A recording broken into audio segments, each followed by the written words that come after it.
എന്റെ പൊന്നു ചേച്ചി, ചേട്ടാ ഞാനല്ലല്ലോ കടിച്ചത്, പട്ടിയല്ലേ. ഈ നശിച്ച പട്ടി കണ്ടവന്റെ വീട്ടിലെ കോഴീനെ ആളുകളെയൊക്കെ കടിച്ച് ബാക്കിയുള്ളവര് സമാധാനം പറഞ്ഞു പറഞ്ഞു മതിയായി.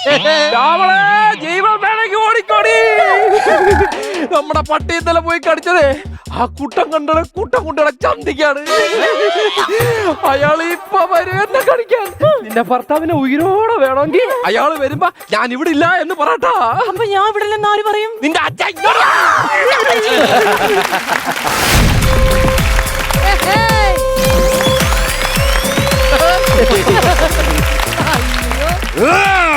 ഞാനാണ് കുട്ടൻകുണ്ട. ഈ നാട്ടിൽ എല്ലാവരും എന്നെ വിളിക്കുന്നത് കുട്ടൻകുണ്ട എന്നാണ്. പക്ഷെ ഈ വീട്ടിലെ പട്ടി കടിച്ചതിന് ശേഷം നാട്ടുകാർ ഇപ്പൊ എന്നെ വിളിക്കുന്നത് എന്താണെന്ന് അറിയാമോ? പട്ടിക്കുട്ടാന്ന്. കരയല്ലേടാ, കരയല്ലേ. പക്ഷെ ഞാൻ എന്തിനാണ് വന്നതെന്നറിയാമോ? പ്രതികാരം വീടാൻ, തിരിച്ചു കടിക്കാൻ. പട്ടീനെയല്ല, പട്ടിയുടെ ഓണറെ വിളിക്കവനെ. അവനെ ഇങ്ങനെ അങ്ങോട്ട് നിർത്തിയിട്ട് ഇടത് വേണോ വലത് വേണോ ഞാൻ ഓടി സഞ്ചരിക്കുന്ന തേനീച്ചക്കൂട്. എന്റെ ഭർത്താവിനെ ഇങ്ങോട്ട് വിളിക്ക്. ഇതേപോലെ തേനീച്ചക്കൂട് കൊടുക്കാനാണ് ഞാനിവിടെ വന്നത്. ആരാ? പുക പൊക്കാൻ വന്നതാണ്. അയ്യോ, പൊല്യൂഷന്റെ ആളാണോ? അല്ല, പ്രതികാരം ചെയ്യാൻ വന്നതാണെന്ന്. അയ്യോ, ശരിക്കും നിങ്ങൾ ആരാന്ന് എനിക്ക് മനസ്സിലായില്ല. ഈ ഭാഗത്തൊക്കെ കുട്ടം കൊണ്ടെന്നറിയപ്പെടും. ഞങ്ങളുടെ ഈ ഭാഗത്തൊക്കെ കൈയിന്റെ കുഴന്നറിയപ്പെടും. ഇങ്ങനെ കണ്ടാൽ നിനക്ക് മനസ്സിലാവില്ല. ഞാൻ ഇങ്ങനെ കാണിച്ചു തരാം.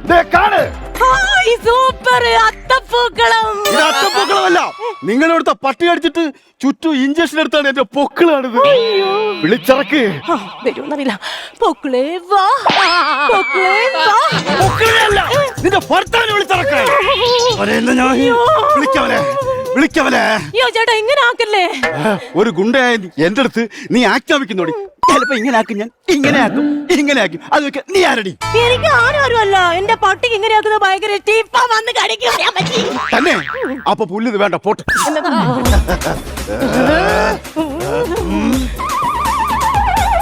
ആരാ? ഒളിച്ചു പോകുന്ന ഒരാളെ ഒരിക്കലും നമ്മൾ ശല്യം ചെയ്യാൻ പാടില്ല.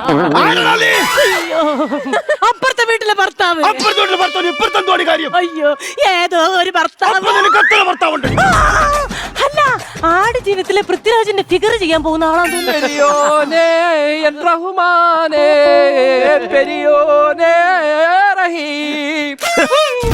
പെരിയവനത്ര വലിയവനാണെന്നറിയാമോ? ആരെന്ന് പറയണത്? എന്റെ കെട്ടിയോൻ.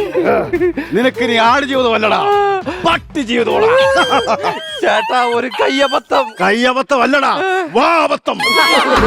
ചേട്ടാ, ചേട്ടൻ ഈ പട്ടി കടിക്കാൻ വന്നപ്പോ അനങ്ങാതെ അങ്ങ് നിന്നാ മതിയായിരുന്നു. ദൈവമേ, അനങ്ങിയപ്പോ തന്നെ ഇങ്ങനെ കടിച്ചെടുത്തോണ്ട് പോയി. അനങ്ങാതെ നിന്നു കൊടുത്തിട്ട് പട്ടി ബൊഫയാണെന്ന് പറഞ്ഞ് മൊത്തം കടിച്ചോണ്ട് പോയ. ചേട്ടാ, പരിചയം ഉണ്ടായിരുന്നേ കടിക്കൂലേ. ഇനി ഞാൻ ഇവിടെ കൂടെ ഞാൻ പരിചയപ്പെടുത്തി കൊടുക്കാറില്ല പട്ടി. എന്താണ് സംഭവം? എന്റെ ഒരു ഭാഗം നിങ്ങൾ പൊട്ടിട്ട് പോയിക്കത്തോളൂ, അറിയാമോ? ഇനി അത് ചോദിച്ചാ തരൂല. തരൂല. അതുകൊണ്ട് നിന്റെ ഒരു ഭാഗം ഞാൻ കടിച്ചെടുക്കൂടാ. എന്റെ ചേട്ടനെ കാണാൻ ഒരു ഭംഗി ഉണ്ടാവില്ല. അതെ, ഒരു മാതിരി തേരി പുറത്തിരിക്കുന്ന ഹമ്പ് പോലെ ഇരിക്കും. അത് പിന്നെ ഭയങ്കര ഭംഗിയാണല്ല. ചേട്ടാ, ഈ പ്രാവശ്യം എന്നോട് ക്ഷമിക്ക്. ക്ഷമയൊന്നുമില്ല. കണ്ണിന് കണ്ണ്, കൈക്ക് കൈ, ചന്തിക്ക് ചന്തി. ഇല്ല, എനിക്ക് പ്രശ്നം കൊളസ്ട്രോളൊക്കെ എന്നെ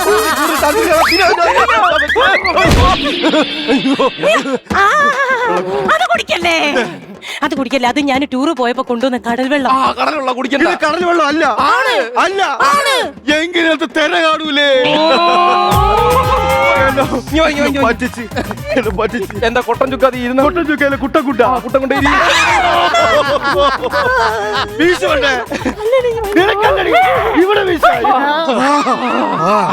അതെ, പട്ടി വന്ന് പോടാൻ പാടില്ല. ഞാൻ കുറ്റിക്കാട്ടിയിരിക്കുന്നു. എന്തിന്? കുറ്റിക്കാട്ടി ഒരു സ്ഥലം തൂക്കാൻ വേണ്ടി ഇരിക്കുന്നു.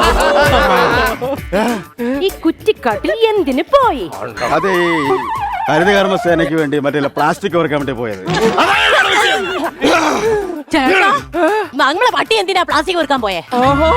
ഇവിടുത്തെ വിഷു. അയാൾ എന്നെ കാണിച്ചു കൊല്ലാൻ. എന്റെ വെൽ കണ്ടീഷൻ റെഡി ആയിട്ട് നിൽക്കണം. ഇന്ന് നിന്നെ കടിച്ചെടുക്കും ഞാൻ.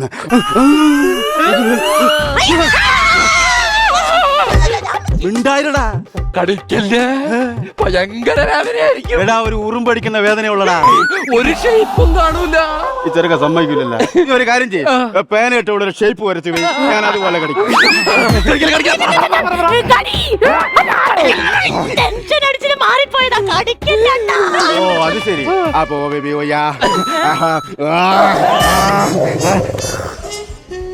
എന്തരടാ ഇത്? പേടി. പേടിയെന്ന് പറഞ്ഞ് ഇങ്ങനെയൊക്കെ ധൈര്യം വേണോടാ. അവിടെ നില്ലടാ.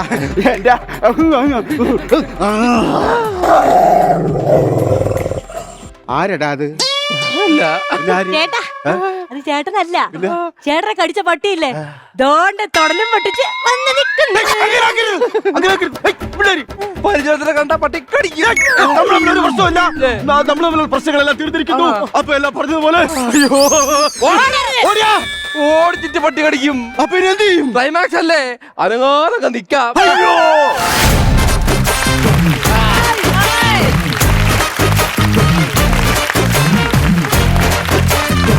Super super. അടിപൊളി. അതെ, പക്രു ചേട്ടാ എങ്ങനെ ഉണ്ടായിരുന്നു? നല്ലൊരു അറ്റംപ്റ്റ് ആയിരുന്നു. എനിക്ക് ഭയങ്കരമായിട്ട് ഇഷ്ടപ്പെട്ടു. എനിക്ക് ഇവരുടെ ഈ ഒരു എന്താ പറയുന്നത്, ഇവരെ പേഴ്സണലായിട്ട് കാണുമ്പോൾ 3 പേരും ഗംഭീരമായിട്ട് കളിക്കാൻ കഴിവുള്ള കലാകാരന്മാർ. ഐശ്വര്യൊക്കെ പ്രോമിസിങ് ആണ് കേട്ടോ. ഈ ഒരു കോമഡി, പ്രത്യേകിച്ച് ഈ കോമഡിയിൽ അല്ലേ, പെൺകുട്ടികൾ വളരെ കുറവാണ്. നല്ല സാധ്യതയുള്ളൊരു കലാകാരിയാണ്. ഈ ഒരു സ്കിറ്റിന്റെ ഒരു പ്രത്യേകത എന്താണെന്ന് വെച്ച് കഴിഞ്ഞാൽ, ഈ സ്കിറ്റ് മൂലയിൽ കൂടെ പോകുന്ന ഒരു ഐറ്റമാണ്. ഈ പട്ടി അടിക്കാൻ വരുമ്പോ നമ്മൾ എങ്ങനെ രക്ഷപ്പെടണം എന്നതുപോലെ തന്നെ ഉള്ള സംഭവമാണിത്. ഇതിനകത്ത് ചിലപ്പോൾ വൾഗറായി പോവാൻ സാധ്യതയുള്ള പല ഏരിയകളും ഉണ്ട്. പക്ഷെ അത് നിങ്ങൾ മാനേജ് ചെയ്തു എന്നുള്ളതാണ്. ഇത് പോരാ, ഇതൊരു മത്സരമാണ്. പെർഫോമൻസ് വരുമ്പോൾ അതിന് കാശ് നിങ്ങൾക്ക് കിട്ടും.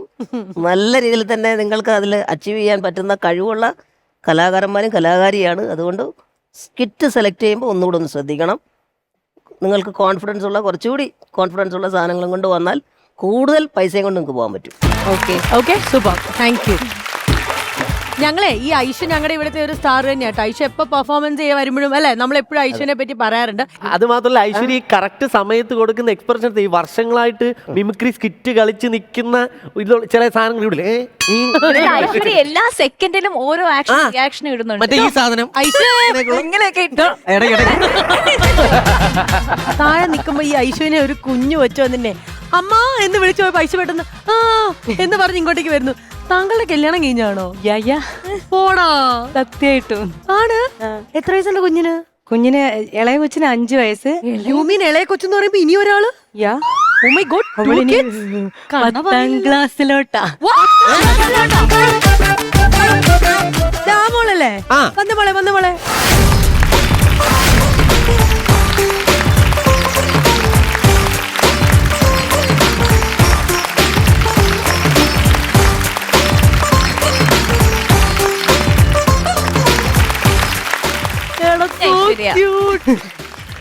എന്താ ബാബയുടെ പേരെന്താ?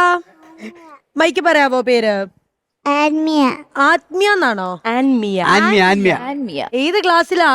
UKG. ചക്കരെ സോ ക്യൂട്ട്. ഐശോ, അപ്പൊ കല്യാണം കഴിഞ്ഞിട്ട് എത്ര വർഷമായി?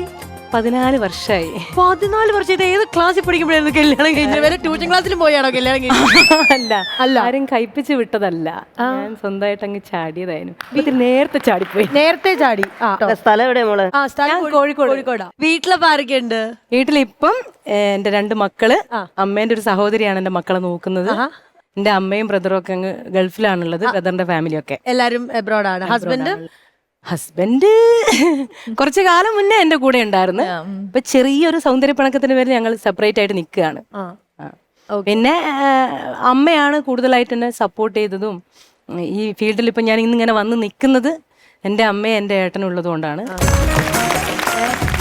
അമ്മയും നല്ലൊരു കലാകാരിയാണ്. അമ്മ പണ്ടത്തെ ഡ്രാമ ആർട്ടിസ്റ്റ് ആണ്. ഒരുപാട് അവാർഡുകളൊക്കെ വാങ്ങിക്കൂട്ടിയ ഒരാളാണ്.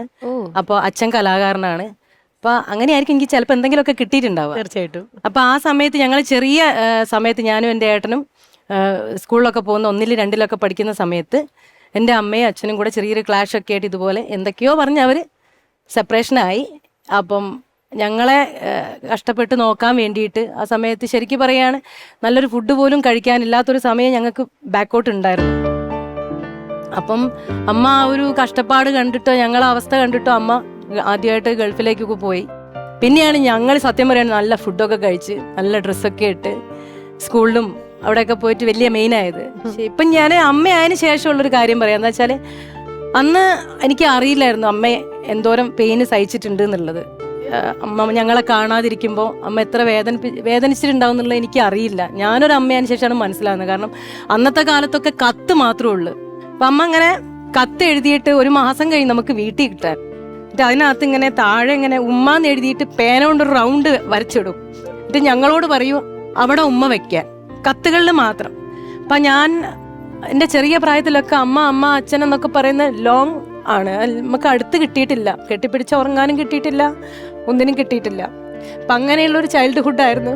പിന്നെ എന്തിൻ്റെയൊക്കെയോ പേരിൽ പക്വതയില്ലാത്ത പ്രായത്തിലൊരു കെട്ടൊക്കെ കെട്ടി 2 മക്കളെ അമ്മയാണ്. ഇപ്പോൾ ഒറ്റയാൾ പട്ടാളമായിട്ട് അങ്ങനെ പോകുക. എന്തൊക്കെ പറഞ്ഞാലും എൻ്റെ ബാക്കിൽ എൻ്റെ അമ്മയും ബ്രദർ അതുപോലെ തന്നെയാണ് കട്ട സപ്പോർട്ടായിട്ട് എൻ്റെ കൂടെ ഉണ്ട്. അമ്മ ഇപ്പോഴും അബ്രോഡ് തന്നെയാണോ? ഇപ്പോഴും വർക്ക് ചെയ്യാണ്. ഇപ്പം എനിക്ക് എൻ്റെ ലൈഫിൽ എന്ന് പറയുന്ന കുറച്ച് ഇപ്പം ആഫ്റ്റർ മാരേജ് കഴിഞ്ഞ് മക്കളൊക്കെ ആയപ്പോൾ ഞാൻ ഈ കലയിലോട്ടൊന്നും ഉണ്ടായിരുന്നില്ല. ഞാൻ പക്ക വീട്ടമ്മയായിരുന്നു. പുറംലോകം ഞാൻ കണ്ടിട്ടില്ല എന്ന് വേണമെങ്കിൽ പറയാം. പിന്നെ ആരെയും കുറ്റം പറയുകയല്ല കേട്ടോ, എൻ്റെ ഹസ്ബൻഡും ഞാൻ തമ്മിൽ ചെറിയൊരു പിണക്കാണ്. നാളെ അത് എന്തായിത്തീരുന്നു പോലും എനിക്ക് അറിഞ്ഞുകൂടാ. ചിലപ്പോൾ ഇനി ഒരുമിച്ച് ചിലപ്പോൾ ഞങ്ങൾ രണ്ടാളും ഈ ഫ്ലോറിൽ വരും, അല്ലെങ്കിൽ രണ്ട് യുഗത്തിലായിരിക്കും. ഒന്നും എനിക്ക് അറിഞ്ഞുകൂടാ. അതുകൊണ്ടാണ് ഞാൻ അതിനൊരു ക്ലാരിറ്റി തരാത്തത്. പക്ഷേ എൻ്റെ ഒരു ആഗ്രഹം എന്ന് പറയുന്നത് എൻ്റെ അമ്മേനെ തിരിച്ച് നാട്ടിൽ കൊണ്ടുവന്നിട്ട് അമ്മേനെ നോക്കണം, എൻ്റെ ചെലവിൽ നോക്കണം, പിന്നെ എൻ്റെ മക്കളെ നോക്കണം. അതിനെൻ്റെ ഒരു ഉപാധി ജീവിതമാർഗം എന്ന് പറയുന്നത് കോമഡി മാസ്റ്റേഴ്സ് തന്നെയാണ്. അപ്പം ഈ കോമഡി മാസ്റ്റേഴ്സിലേക്ക് എനിക്ക് അവസരം തന്ന അനു സാറ് അതുപോലെ എൻ്റെ ടീമിന് എനിക്ക് എന്താ പറയേണ്ട അറിയില്ല, അത്രയും നന്ദിയുണ്ട് എനിക്കിങ്ങനെ ഒരു ചാൻസ് തന്നതിൽ. സാറെ എല്ലാ ഷെഡ്യൂളും എന്നെ വിളിക്കണേ.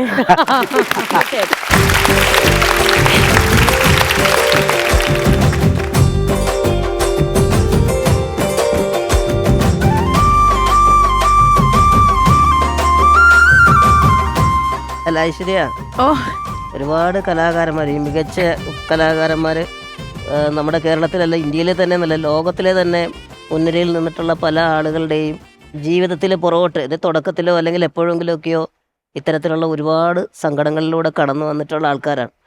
അതാണ് നമുക്ക് മുന്നോട്ട് നടക്കാനുള്ള ഒരു ഊർജം എന്ന് പറയുന്നത്. സ്വാഭാവികമായിട്ടും ഐശ്വര്യ ഒരു നല്ല ജെന്യുവിനായിട്ടുള്ളൊരു കലാകാരിയാണ്. അതുകൊണ്ടാണ് ഇത്രയും ബുദ്ധിമുട്ടൊക്കെ ഇത്രയും കാര്യങ്ങളൊക്കെ ഉണ്ടെങ്കിൽ ഇത്രയും നന്നായിട്ട് പെർഫോം ചെയ്യാൻ കഴിയുന്നത്, ആ വേദിയിൽ നിൽക്കാൻ കഴിയുന്നത്. എല്ലാ ആശംസകളും. നമ്മുടെ പ്രേക്ഷകർ ഐശ്വര്യയുടെ കൂടെ നിങ്ങളുടെ ടീമിനൊപ്പം ഉണ്ടാവും. ഒപ്പം കോമഡി മാസ്റ്റേഴ്സ് നമ്മളെല്ലാവരും ഐശ്വര്യയ്ക്കൊപ്പം ഉണ്ടാവും. ഇനി കൂടുതൽ ജീവിതം ഐശ്വര്യമാവട്ടെ. അടിപൊളി. അത്രേ ഉള്ളൂ. You are a strong woman. അമ്മയും ഒരു സ്ട്രോങ് വുമൻ ആണ്. പെട്ടെന്ന് അമ്മ തിരിച്ചു വരട്ടെ. അമ്മനെ നമുക്ക് സ്റ്റേജിൽ കാണാന്നേ. അമ്മയുടെ അടുത്ത് അഭിനയിക്കാൻ പറ. എന്തായാലും അമ്മ ഒരു കലാകാരിയാന്ന് പറഞ്ഞ സ്ഥിതിക്ക് അമ്മയ്ക്ക് എന്തായാലും. അമ്മയുടെ പേരെന്താ? പേര് പറഞ്ഞ പുഷ്പ. ഓക്കെ. എവിടെയാ സ്ഥലം? ബഹ്റിനിലുള്ളത്. അപ്പൊ ബഹ്റിനിലുള്ള പുഷ്പ ചേച്ചിക്ക് നമ്മുടെയൊക്കെ അതുപോലെ തന്നെ ഒരു കാര്യം, അയ്യോ അരുണേട്ടാ ഹായ്. പക്ഷെ ഒരു കാര്യം പറയാം, പുഷ്പ എന്ന് പറഞ്ഞ ഫ്ലവർ അല്ല, ഫയറാണ്. ബാറ്ററി എത്രത്തോളം ചാർജ് ആയിട്ടുണ്ടെന്നുള്ളത് നമുക്ക് നോക്കാം. യെസ്. പണമൊഴുകണ കളി പറന്നിറയേണ്ട ചുരി ചുരി പല ചുരി ദുരിതം താളത്തിൽ ഞാൻ